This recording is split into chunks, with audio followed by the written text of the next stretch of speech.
Hi, I'm Dr. Pachenik, and today I have to declare that Joseph Biden has senile dementia. It's not whether or if. There's no question in my mind. I was a board examiner for 10 years in psychiatry and neurology, and I officially declare medically and psychiatrically that Biden is senile. The reason I say that is he's disoriented to time, person, and place. When he was in New Hampshire, he said that this was a great state of Vermont. When he talked about the deaths of people from guns, he talked about 150 million.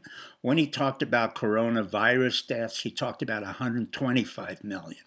So what happens to him is that he's disoriented again to time, place, and person. The reason I'm bringing it out now is the fact that a Dr. Richard Friedman, who's the director of psychopharmacology at Cornell Medical School, has declared officially that Biden is not senile demented, that basically he's cognitively fine. And Richard Friedman is wrong. Had he been one of my examinees, I would have flunked him both in psychiatry and medicine. But that's not the point right now. The point now is that we cannot afford to have a candidate, either in the Democrat or Republican Party, that has a mental deficiency. Why? Historically, we've had that problem before. Woodrow Wilson was in coma for 1.5 years. John F. Kennedy, who everybody touted as the golden boy, was really in psychotic delusions because of Addison's disease. He had no adrenal gland. That was discovered at Cornell Med School when I was there. As a result of that, he created the Cuban Missile Crisis. After that, I served in an administration where the president was senile and somewhat demented, and that was Ronald Reagan. We kept that a secret. Bill Clinton, at the end of Reagan's term, said it publicly, that there was clear evidence of Reagan's dementia. However, because of Bush Sr. and because of Baker, we were able to contain that type of story and restrict his activities. At present, we have a candidate and a president who's very lucid, he's very clear, has no signs of dementia. That's Donald Trump. He is a very unusual individual, and I've said it before repeatedly.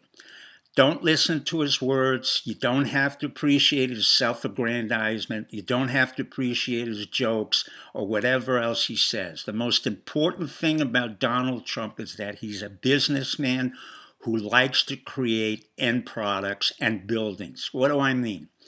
As the President of the United States, he pulled us out of NAFTA and made a separate agreement with Mexico and Canada.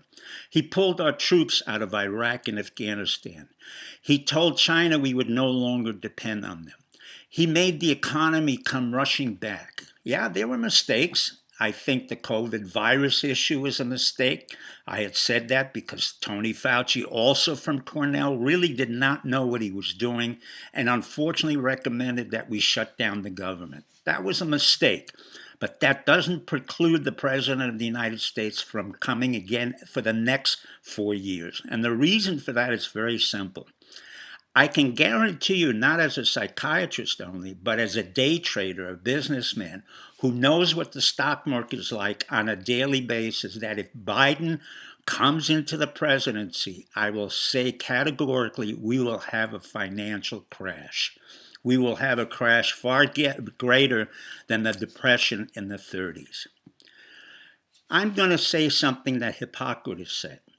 Above all else, do no harm. But to the Democrats, I will quote Nietzsche. When the gods are cruel, they will grant you wishes and bring Biden in. God help us. Good luck and good night.